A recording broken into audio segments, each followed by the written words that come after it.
Lulu Spencer's return to General Hospital has ignited a whirlwind of emotions and mystery.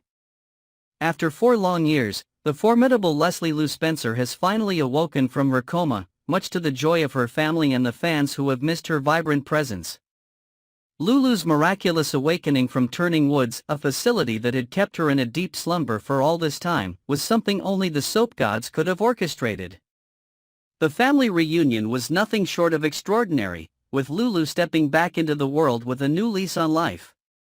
But the reunion wasn't just with her family, it also marked a fresh start for Lulu, one filled with mystery, uncertainty, and unresolved questions. However, her return wasn't as smooth as one might expect. Lulu, always a woman of her own mind, wasted no time in dodging questions and evading discussions about her long absence. In fact, her ability to sidestep Joe's persistent questions about her identity demonstrated just how skilled she is at keeping her secrets. Not only did she slip away from Joe's grasp, but she also managed to escape from Maxie's new home, further deepening the enigma surrounding her. While she's back in Port Charles, some crucial aspects of her life remain shrouded in secrecy, one of the most significant being the whereabouts of her daughter, Charlotte. The mystery surrounding Charlotte Cassadine's disappearance has only thickened, especially as Valentine Cassadine, Charlotte's father, has also vanished without a trace. Lulu may have regained consciousness, but she hasn't regained all the answers she desperately needs. Her reunion with her mother, Laura, was a moment of joy, but it's clear that there's still an unanswered question lingering in the air: where is Charlotte, and why did Valentine take her? These questions have been gnawing at Lulu's heart, but she is not alone in seeking the truth. Anna Devane and Jason Morgan are both closely connected to Charlotte's disappearance, and their involvement in this intricate web of mystery is far from over. Jason Morgan, the hitman with a heart of gold, has always been a man who stands by his convictions. Known for his unwavering strength and pure intentions, Jason is not one to let the darkness of his profession consume him. While he may work in the shadows, Jason's moral compass remains intact, always guiding him back to what he believes is right. In recent weeks, however, even Jason has been feeling the weight of his decisions. Though he's an integral part of Valentine's disappearance, Jason's emotions have been unexpectedly stirred by the whole ordeal, especially when it comes to Charlotte.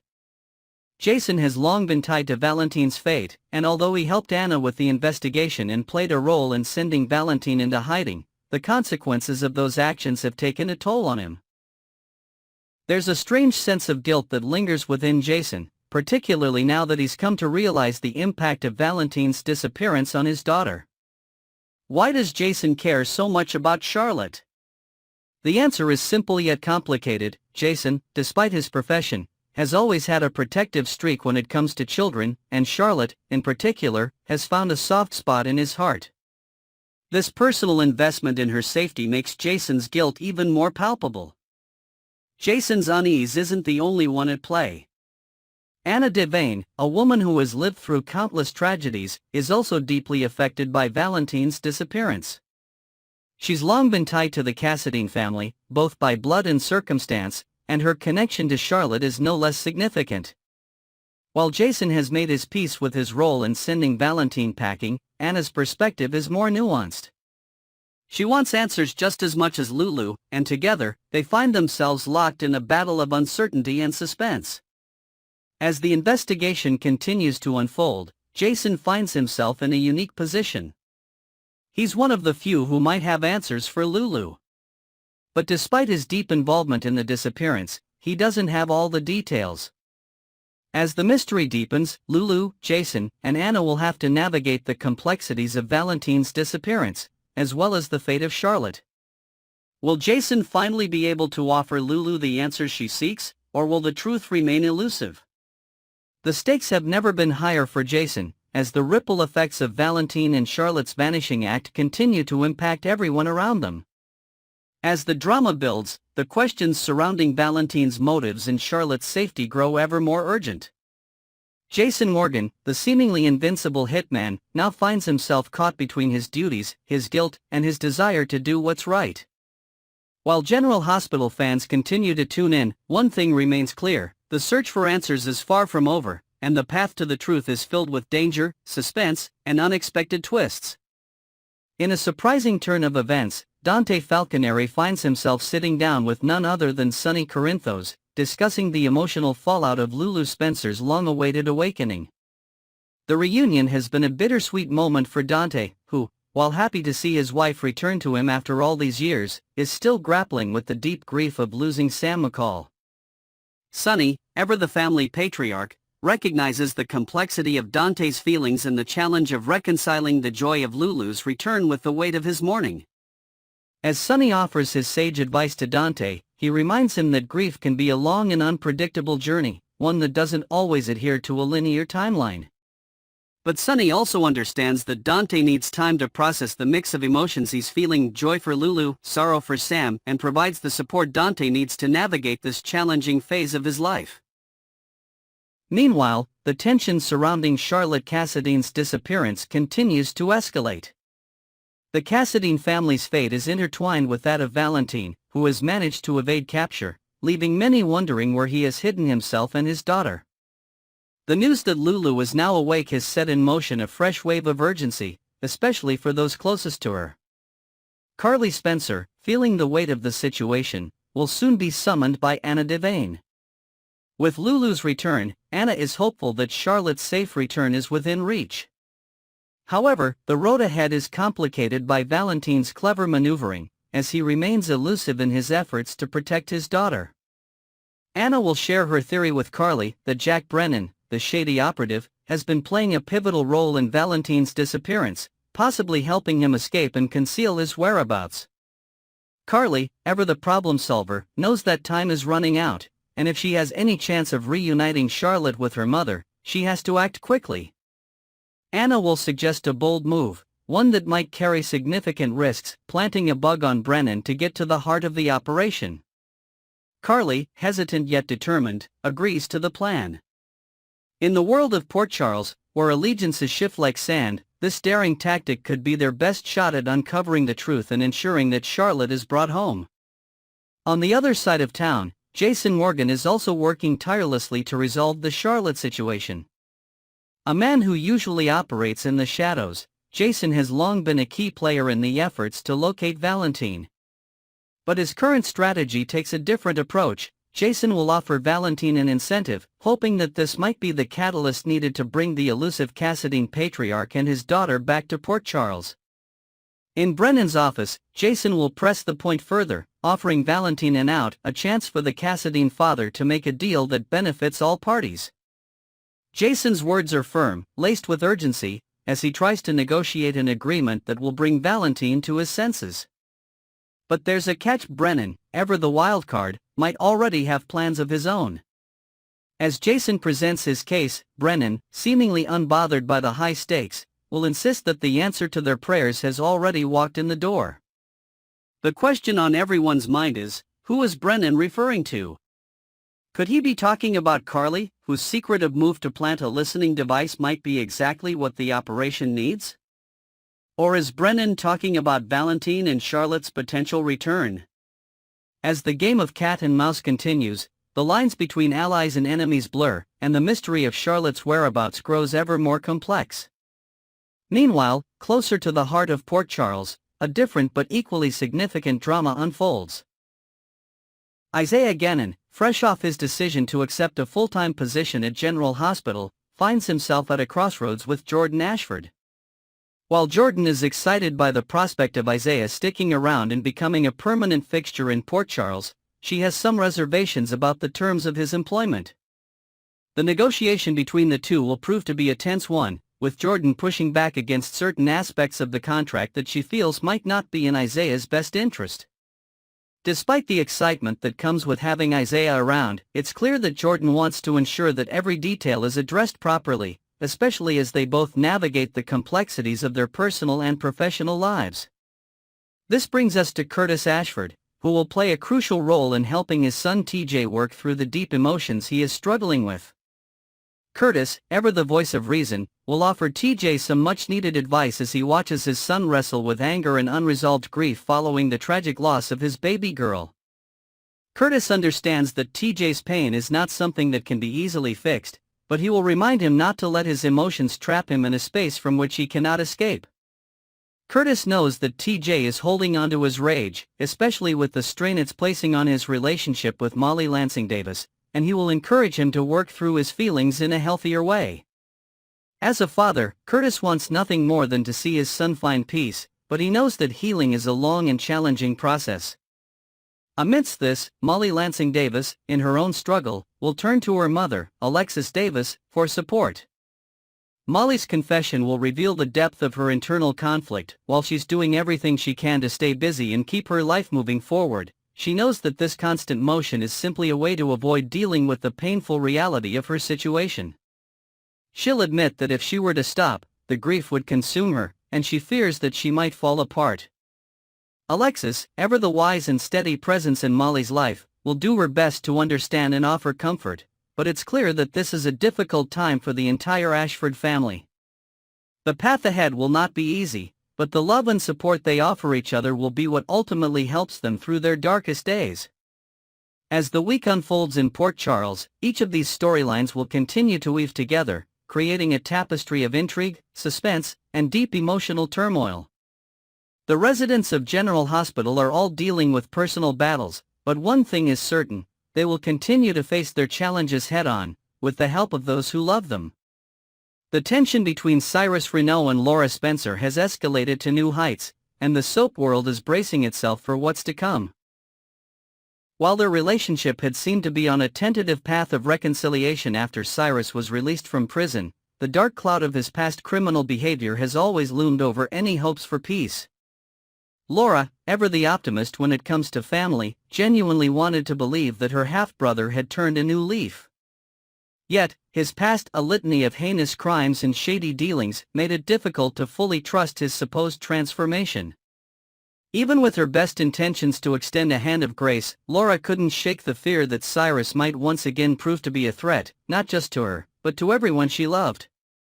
Cyrus, however, had other plans, and his efforts to redeem himself were complicated by a more sinister interest, one that would strike at the very core of Laura's heart. His growing obsession with Lulu Spencer, Laura's comatose daughter, marked a dramatic turn in their tenuous relationship. At first, his visits to Lulu were framed as acts of familial concern. He claimed he had been coming to see her every week while she was still in the hospital before her liver failure worsened. But as his presence became more frequent and his behavior more intrusive, doubts began to creep in. His insistence on checking in on Lulu became a pattern, but it was not until his behavior escalated to controlling the flow of information about her condition that Laura's instincts truly kicked in. At the hospital, Cyrus's visits to Lulu became more frequent, but each time he showed up, Laura was quick to remind him that his presence was not welcome without her permission. His response, however, was to ignore her warnings and insinuate himself further into Lulu's care. When Lulu was transferred to Turning Woods for long-term rehabilitation, Cyrus did more than merely visit. He began volunteering at the facility. And even more shockingly, he told the staff that he was now in charge of Lulu's treatment. This assertion of authority was not only deeply unsettling but also a blatant power grab. It became clear that Cyrus was trying to control every aspect of Lulu's life, even in her most vulnerable state. His next move would prove to be even more alarming. Cyrus made the decision to have Lulu moved to another facility, one located out of state. This sudden and unexplained decision raised questions. What were his true intentions? Was he trying to protect her, or was something darker at play? No one, not even Laura, could have anticipated what happened next. Lulu, against all odds, managed to wake up from her coma and leave the facility under her own power. This unexpected turn of events sent shockwaves through the Spencer family, and it was clear that Cyrus's grip on Lulu was finally breaking just as his true intentions began to surface. Upon learning about the extent of Cyrus's machinations, Laura had no choice but to take drastic measures. She immediately set firm boundaries, telling Cyrus that he was no longer welcome anywhere near her or her family. The stakes were raised when she took the additional step of filing for a restraining order, a move that signaled just how deeply threatened she felt by her half-brother's increasing interference in her family's life. Despite his claims of having found redemption, it was becoming painfully clear that Cyrus had not changed. His fixation on Lulu, His underhanded attempts to manipulate the situation, and his blatant disregard for Laura's wishes revealed that he was still the same dangerous man he had always been, only now, he wore the mask of a man seeking forgiveness.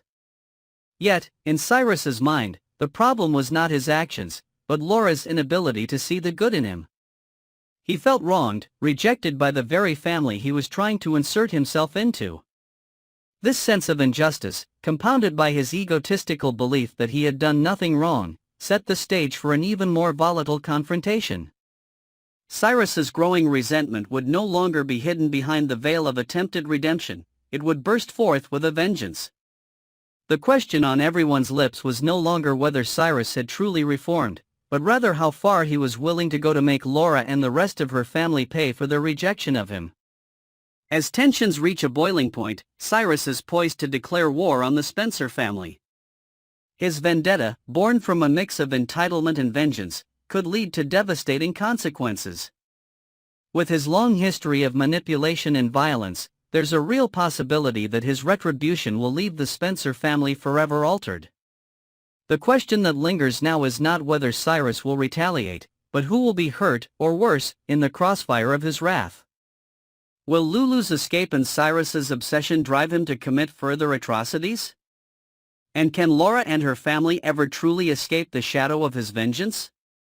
Only time will tell, but one thing is certain, Cyrus Renaud has never been more dangerous than he is now. As the current storylines in General Hospital unfold, viewers are increasingly drawn into the mysterious life of Giovanni Gio Palmieri. Introduced initially in the spring as a potential romantic interest for Trina Robinson, Joe's role seemed straightforward at first.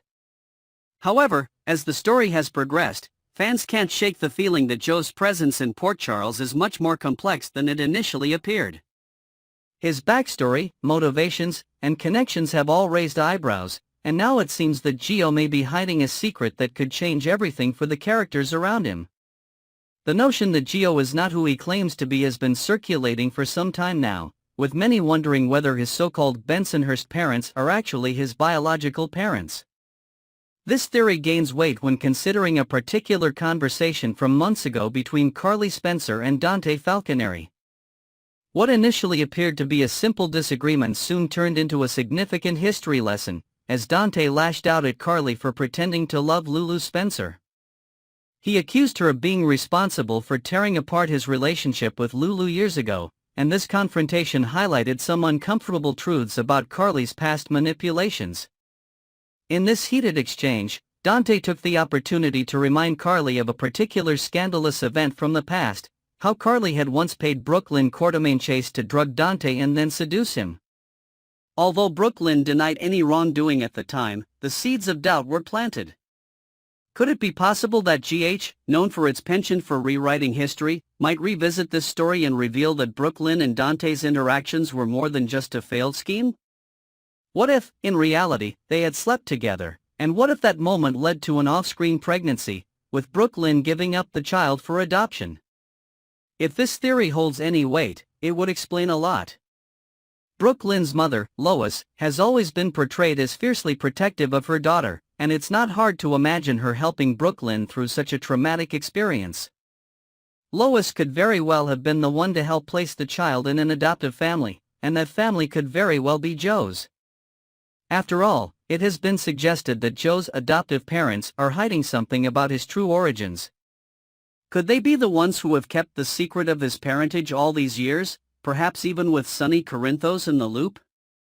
Sonny, after all, has long been a fixture in the Quartermain family's life, particularly when it comes to helping Brooklyn with her various endeavors.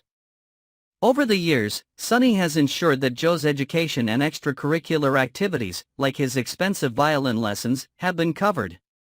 This financial support could suggest that he's more connected to Gio than anyone has realized. Perhaps Lois confided in Sonny about the adoption, especially since he is Dante's father and has always had a complicated, yet enduring, relationship with her and her family. But as we look deeper into Brooklyn's current relationship with Harrison Chase, more secrets begin to unravel. The two have recently embarked on a journey to have a baby together, but there's something about Brooklyn's reactions to the idea of pregnancy that hints at a deeper, more hidden truth. When Chase speaks about the firsts of pregnancy and baby milestones, Brooklyn's subtle facial expressions seem to indicate that this is not the first time she's experienced these feelings. Could she be hiding something from Chase? Is it possible that the baby secret she's keeping from him is tied to the mystery of Joe's past? As these questions continue to swirl, the mystery of Joe's true parentage may soon come to a head, especially if Gio experiences a medical emergency. It's possible that, as the situation becomes more dire, Lois would feel compelled to reveal the truth about Joe's origins to save his life. After all, the family connection would likely be critical in determining the right course of action. If a blood relative is required for a life-saving procedure or organ donation, Lois may have no choice but to come clean. At that moment, the truth about Joe's real parents and his connection to Brooklyn's past would finally come to light, potentially changing everything for the characters involved. However, it seems unlikely that Lois would let this secret slip by accident. She's a savvy character, known for her strength and discretion. The only thing that could force her to reveal the truth would be if Joe's life were on the line, leaving her with no other option. The consequences of this revelation would send shockwaves through the lives of those around him, especially for Dante, Brooklyn, and Sonny, whose emotional investments in Joe's life could be forever altered. As the pieces of this puzzle start to fall into place, it's clear that the mystery of Joe's true identity is just beginning to unfold, and its impact will be felt for a long time to come. The layers of deception, lies, and long-buried secrets in this storyline have the potential to not only change the course of Joe's character but also reshape the relationships between some of the most beloved characters in Port Charles. From a seemingly innocent romantic interest to the possibility of a hidden past, this storyline is far from over, and fans can expect the twists and turns to keep coming. Will Joe's true heritage finally be uncovered? And how will this explosive secret alter the course of his relationships with Trina, Brooklyn, and the rest of Port Charles? One thing is certain, the truth will eventually come to light, and the repercussions will be massive.